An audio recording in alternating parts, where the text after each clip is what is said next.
replace the coach outside of trying to replace 15 players. Rivers is the only coach in NBA history to lose a 3-1 lead in 3 playoff series. I do think T. Lue should get real consideration. He has all of the winning pedigree that you want.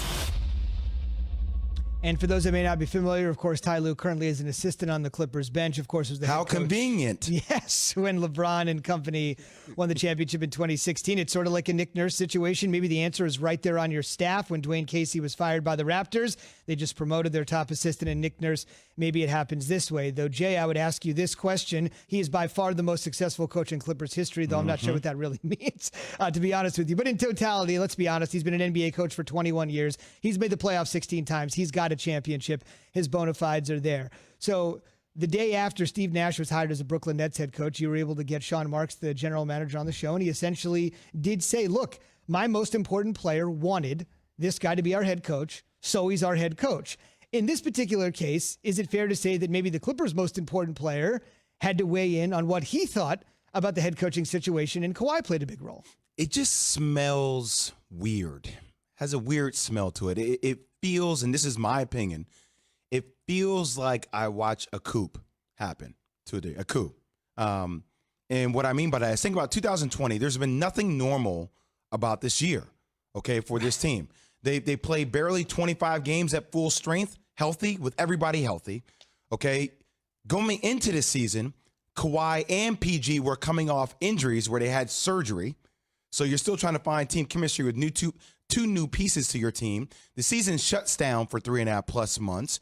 These guys come back into a bubble. Patrick Beverley is not there. Lou Will has the lemon pepper chicken wings experience. Montrezl Harrell, extra crispy. Montrezl Harrell comes back into the league after losing his grandmother. Right. Never was the same once he was back into the league. He's a sixth man of the year. Yep.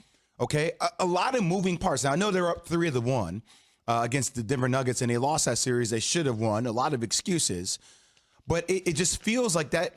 It was all of a sudden. I never known Steve Ballmer to make a knee-jerk reaction. Right, especially considering all the things that have happened this year with this team. So my thing is, at the end of the day, at the end of the day, that's your line, Key. I should give $1 for your line. At the end of the day, how could Kawhi Leonard not sign off on that? He has to. Like, think about all the best players we have in the NBA. If there's a coaching change in Milwaukee, do you think Giannis is going to have something to do with it? If there is something that happens? Absolutely. If there's a coaching change in Cleveland, David Blatt, you don't think LeBron James had something to do with that to a degree? He did. Right? So at the end of the day, Steve Ballmer has to have some conversation with Kawhi Leonard about saying, hey, do you want to keep this guy or do you not want to keep this guy? I may want to move in this direction, but I did bring you here to be a staple of our franchise. What do you want to do? Now, regardless of whether if Kawhi's indifferent or not, that answer speaks for itself. And I'm not saying it's wrong, or I don't think they should have made this move. I think you should have made some other personnel moves on the team first before you make a coaching move.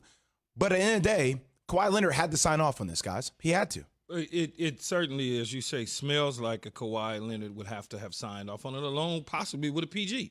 I mean, it's one of those situations where sometimes you get a coach that can only take you so far. Did Doc deserve to be let go or part mutually? I mean, it depends on who you're asking, right? They've never gotten out of the second round. Ever. With teams that it looked like he should have been able to get out of the second round with, whether it was the Lob City guys or whether it was this group.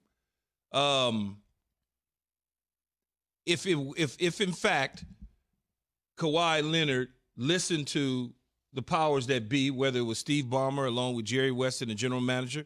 You got to remember a couple years ago, Doc Rivers wore two hats, the general manager and the head coach.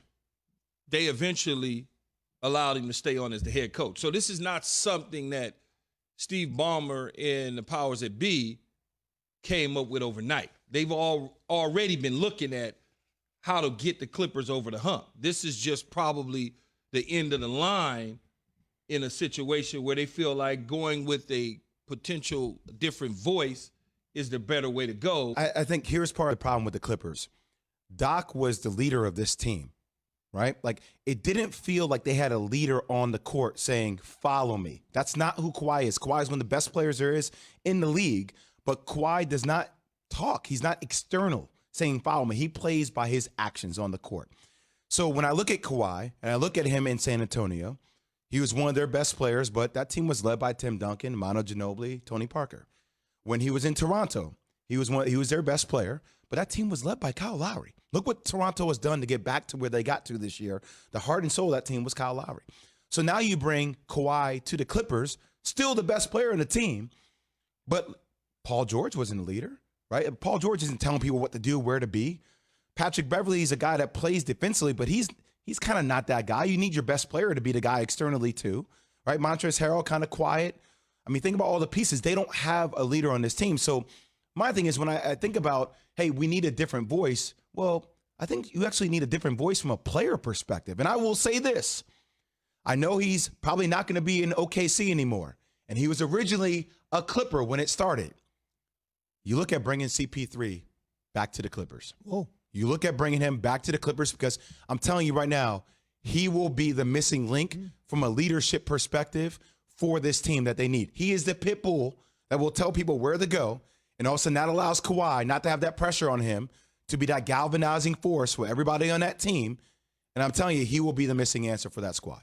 Keep in mind, both Paul George and Kawhi can opt out, become unrestricted free agents at the end of next season. So this is a all or nothing year in some ways. So you really have to think about that when you try to bring in the right coach. The short-term future for the organization essentially rests on what happens the next upcoming season. So what are the other logistical challenges the Clippers are going to face when hiring a new head coach? Woj is going to join us at 7:15, but he weighed in on SportsCenter with the answer to that question. It's a challenging search. I don't think there's an obvious choice out there for them. And, Ty Lue on their own staff, listen, this is a championship coach in his own right in Cleveland, came in this year very close to Doc Rivers, and by all estimations, made a great impression there. He is a candidate in some other places, including Philadelphia, New Orleans. Our Jeff Van Gundy at ESPN is considered one of the best minds out there and one of the most accomplished coaches. But Doc Rivers. Let's go to Stephen A. Smith. Stephen, what do you make of this news? Doc Rivers out with the Clippers after 7 seasons in Los Angeles. Well, it's incredibly unfortunate, first of all. You understand to some degree why he's gone, because when you've been coaching a team for 7 years and you haven't been to a conference finals, that's problematic. We understand that. But in this particular instance, when you consider the fact that he's one of the elite coaches in the game, when you consider the fact that they were coaching in a bubble, you had a team, you were coaching a team that basically voted not to be there, which means they didn't want to participate. You had guys like Montrezl Harrell missing about 33 days, Patrick Beverley missing about 18 days, numerous other players missing a slew of days because they were either injured or there were other things that were going on that prevented them from performing. You really didn't have a chance. And then when you consider what transpired in games 6 and 7, when in terms of high percentage shots and things of that nature, they were getting them and guys were just missing. Then you have a leader in Kawhi Leonard, the superstar that you acquired in the offseason, along with Paul George, two individuals that probably would not have come there had it not been for Doc Rivers being the head coach of the franchise, and they don't show up in the game 7. Then it's one of those situations, particularly when you're looking at Kawhi, who is as indifferent as they come in terms of his personality. He's going to work hard. He's going to go on the court. He's going to perform. He's never going to cheat you with effort.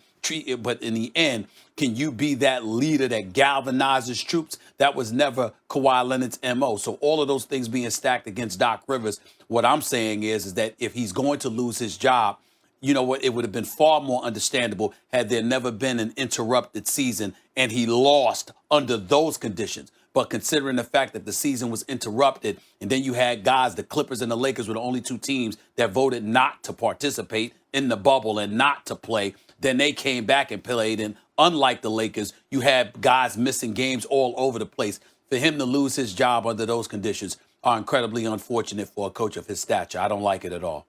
And as you mentioned, this is a team with a couple of big superstars, a lot of good players that come off the bench, a team that I think a lot of coaches would love to coach. So who do you expect the Clippers to now pursue to take over for Doc Rivers? I have no idea whatsoever because I had no idea. I mean, I suspected that Doc Rivers would probably lose his job because you heard the whispers and what have you. And you imagine all the guys that'll be out there clamoring for this opportunity. And I haven't spoken to Steve Ballmer about this, the billionaire owner for the Los Angeles Clippers, as of yet, nor anybody within the Clippers organization, because this just came down. And obviously, I wasn't working until I just heard the news. But in the end, I will tell you that any coach out there would want this job. Because Kawhi Leonard and Paul George, regardless of how they didn't show up in Game 7, the bottom line is they're stars in this league. And if you consider the plethora of other players that they have on this roster, you might be in need of a quintessential point guard, a literal floor general who can distribute the basketball and stuff like that. But outside of that, all the pieces are there. If they're highly motivated and focused and they want to play, they can beat anybody. Even though it didn't happen, they could still come back. My proposition was that they all come back this season, next season rather. Come back and show what you got and give it to them. And that's what you should do because they'll be more motivated than ever before. But that didn't happen, and now Doc Rivers is going to be on the open market. And teams, for example, like the Philadelphia 76ers, I don't know whether they're going to call him or not. I know this much. They damn well had better call him because as recently as 48 hours ago, it was about Mike D'Antoni, the former coach of the Rockets and the Lakers and the Knicks and the Phoenix Suns. Okay, that guy was a leading candidate for a job. And, of course, Ty Lue. Unless you're going to get Ty Lue or whatever, I don't see how you're the Philadelphia 76ers and you could think about Mike D'Antoni over a Doc Rivers. That better not happen. I can tell you that much. Yeah, exactly. Going off of that, there's a handful of teams that are looking for a head coach. Where do you think the best fit for Doc Rivers to go to a place could be? Philly.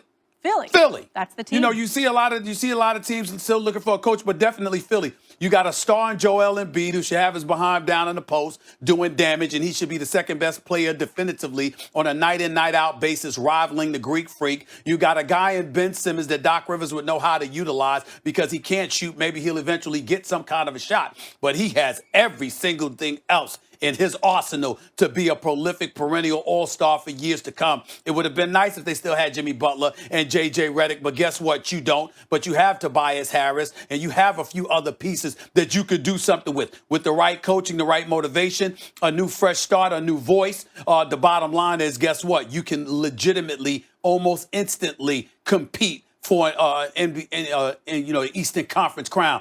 That's what this will come down to as far as I'm concerned. If I was speaking to Doc Rivers, and I haven't spoken to him yet, but I damn well intend to, my thoughts to him would be, go for the Philly job. The Philadelphia 76ers, if you're listening, because as you know, I worked in Philadelphia for 17 years. I know these people. The Philadelphia 76ers, because I know you listening.